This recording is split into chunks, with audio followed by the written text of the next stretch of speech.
Hi there, welcome to my YouTube channel Dhyani Classes. If you're watching my video for the first time, do subscribe my channel, hit the bell icon so that I get notified whenever new video will be uploaded. So in today's video, we will cover the chapter Poets and Pancakes Part 3 written by Ashoka Mitran from class 12 CBSE. So let's get started.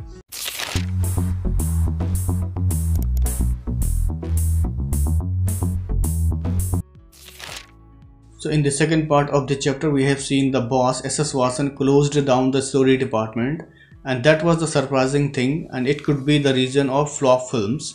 And then the poets and writers were asked to go home, and because of that the legal advisor lost his job, as the legal advisor was part of the story department.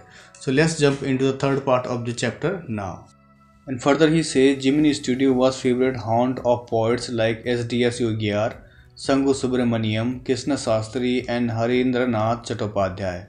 So here the narrator is saying that Jiminy Studio was the favorite haunt of poet. That means a favorite place to visit or frequent visit, and there were famous poets like SDS Yogyar, Sangu Subramaniam, Krishna Sastri and Harindranath Chattopadhyay used to visit at the Jiminy Studio and talk to each other.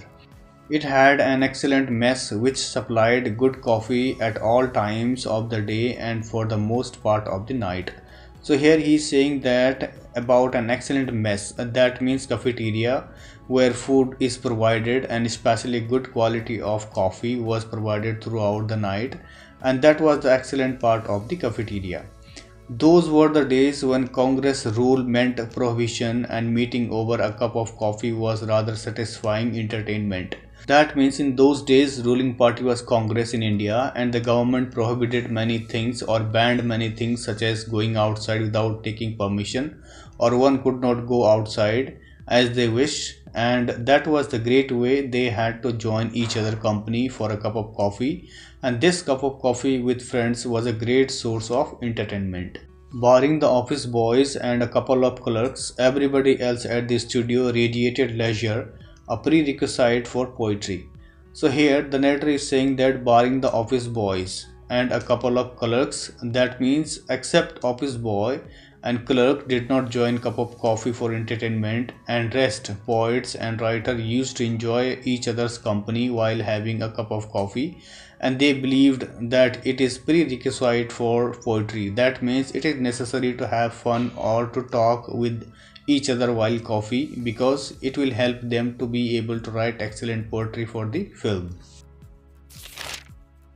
Most of them wore khadi and worshipped Gandhiji, but beyond that they had not faintest appreciation for political thought of any kind. So here the narrator is saying that most of the people from the story department wore clothes made by khadi and respected Gandhiji or worshipped Gandhiji, and further he says they had not faintest appreciation of political thought of any kind. That means they did not have any idea towards any political party. So faintest means unclear or powerless. And further he says naturally they were all averse to the term communism.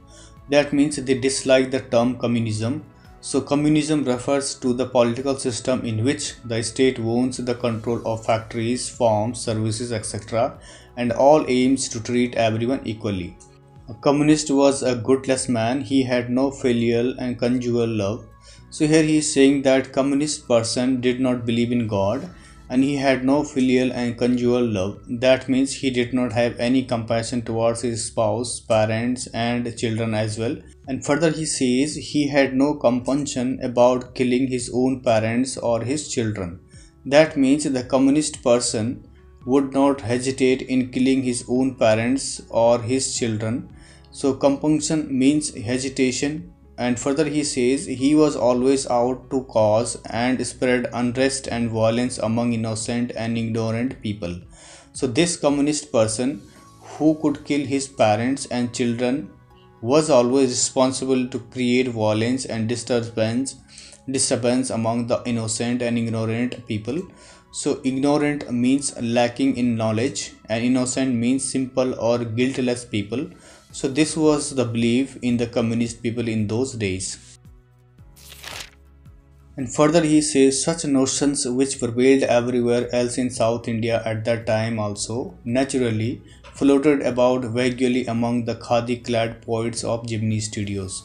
So here the narrator is saying that such notions, that means these beliefs about communist man spread everywhere in South India at that time, and approximately among the poets and writers who used to wear khadi in Jimny studios. So prevailing everywhere means spread everywhere, and vaguely means approximately or more or less.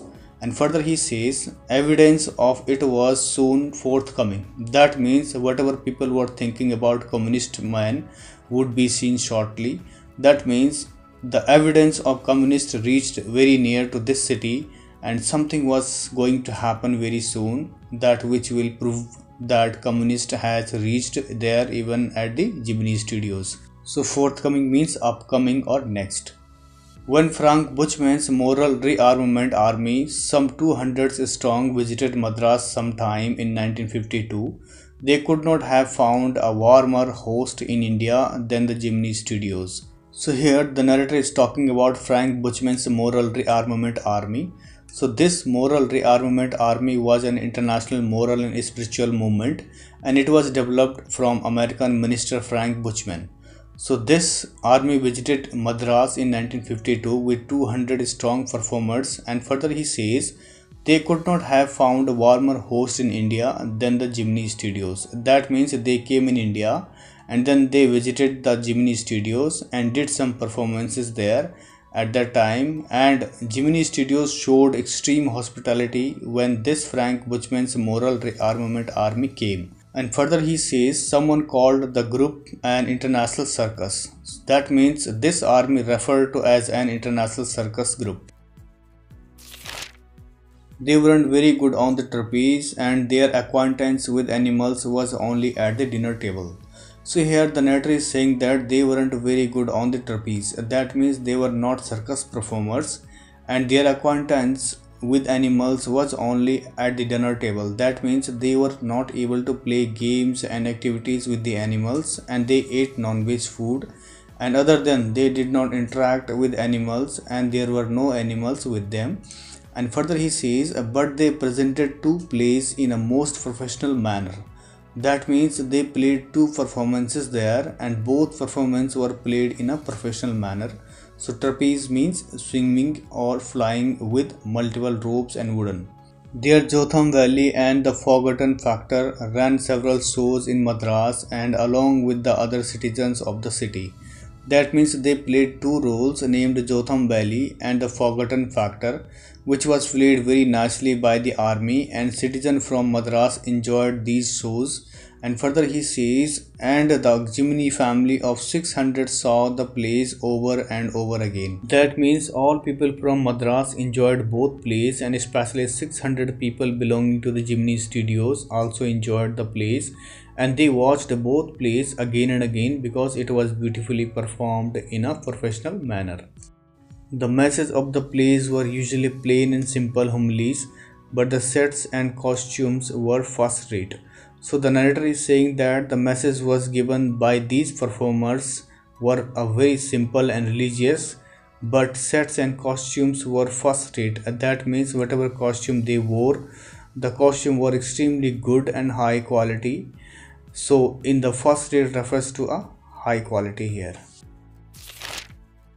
And further he says Madras and Tamil drama community were terribly impressed, and for some years almost all Tamil plays had a scene on sunrise and sunset in the manner of Jotham Valley, with a bare stage, a white background curtain, and a tune played on the flute.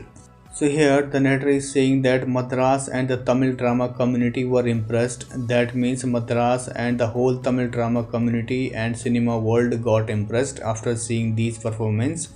And for some years almost all Tamil plays had a scene of sunrise and sunset in the manner of Jotham Valley with a bare stage. That means all the film industries and drama company got surprised, and Tamil played two plays, Sunset and Sunrise, in the way of Jotham Valley, using only white background curtain with flute tune, and Tamil played many plays in the same manner of Jotham Valley for some years.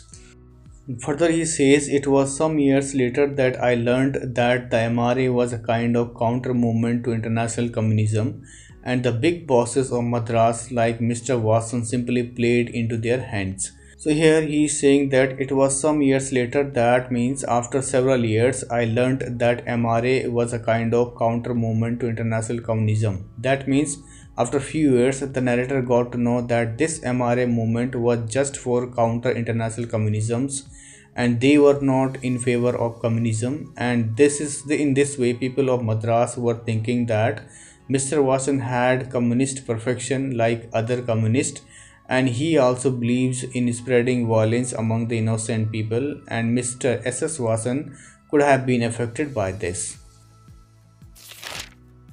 I am not sure, however, that this was indeed the case, for the unchangeable aspects of these big bosses and their enterprises remained the same: MRA or no MRA, international communism or no international communism. So here the narrator is saying that I am not sure, however, that this was indeed the case. That means he was not sure this MRA was a kind of counter movement to international communism, but for the unchangeable aspects of these big bosses and their enterprises remained the same. That means these bosses businesses remained unaffected by these issues, and they kept going on everyday things without any disturbance, whether it is MRA or no MRA. And other businessmen like Mr. Wassen, who was not affected at all. The staff of Gemini Studios had a nice time hosting 200 people of all hues and sizes of at least 20 nationalities. So here he is saying that it was a nice time for the people who were working at that time with Gemini Studios, and they had a great time hosting 200 people from over 20 nationalities. And further he says it was such a change from the usual collection of crowd players waiting to be slapped with thick layers of makeup by the office boy in the makeup department. So here he is saying that it was such a change from the usual collection of crowd players. That means it was very different from the usual group of people performances, and this crowd players had to wait for the makeup, and one by one office boy from the makeup department used to slap on their faces. So in this way every individual of the Gemini Studios had a wonderful time on the arrival of MRA. A few months later, the telephone lines of the big bosses of Madras buzzed, and once again we at Gemini Studios cleared a whole shooting stage to welcome another visitor. So here the narrator is saying that a few months later Gemini Studio got famous, and especially the bosses of Madras, and they got plenty of calls from outside, and the telephone lines were busy because they got a lot of calls for appointments or meeting with the bosses. And whenever visitor used to visit there, they had to clear shooting area or stage to welcome that visitor. And further he says all they said was that he was a poet from England. So here the visitor who approached there was a poet from England, and the only poet from England the simple Gemini staff knew or heard of were Wordsworth and Tennyson. That means the staff of Gemini Studio were very simple and they were not aware of English poets, but somehow they have heard two names, Wordsworth and Tennyson, as a poet, and the poet who visited there was very different from them, and they never heard about this poet. And further he says the more literate ones knew of Keats, Shelley and Bryan, and one or two might have faintly come to know of someone by the name Eliot. That means few people from studio who were more educated than others knew poets such as Keats, Shelley and Bryan, and one or two might have faintly come to know of someone by the name Eliot. That means some of them might have heard from the other people the name of Eliot as a poet. So who was the poet visiting the Gemini Studios now? So here they were wondering that who was the poet visiting Gemini Studios from England, and further he says he is not a poet, he is an editor. That's why the boss is giving him a big reception. That means that was the person who was about to visit the Gemini Studios was not a poet, he was an editor of a newspaper, and that's why the boss was planning to giving him a huge welcome with warm hospitality, because Wassen was also the editor of the popular Tamil weekly Ananda Vikatan. So here the narrator is saying that S.S. Wassen was also an editor of popular Tamil newspaper known as Weekly Ananda Vikatan at that time. He wasn't the editor of any of the known names of British publications in Madras, that is, those known at the Gemini Studios. So the person who visited the Gemini Studios was not an editor, and they haven't seen any magazine or any British publications in Madras and even at the Gemini Studios itself with the name of this poet who was an editor. Since the top men of the Hindu were taking the initiative, the surmise was that the poet was the editor of a daily, but not from the Manchester Guardian or the London Times. So here he is saying that as they were wondering who this person was because they never heard or haven't seen his name anywhere in the magazine or newspaper. So since the top men of the Hindu were taking the initiative, that means the highest level of managers at Hindu were taking initiative, and the surmise that the poet was the editor of a daily but not from the Manchester Guardian or the London Times. So the staff of the Gemini Studio were familiar with two newspapers, that is Manchester Guardian and the London Times, and they have never seen his name as an editor of the newspaper. And further he says the top level of Hindu were guessing that this person is not a poet and he is an editor of a newspaper, but they were sure that he was not an editor of the Manchester Guardian or the London Times. So surmise means guessing and initiative means an important act or advantages.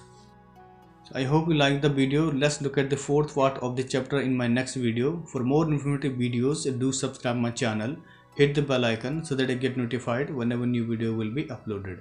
So thank you so much for watching once again. Stay safe, stay healthy.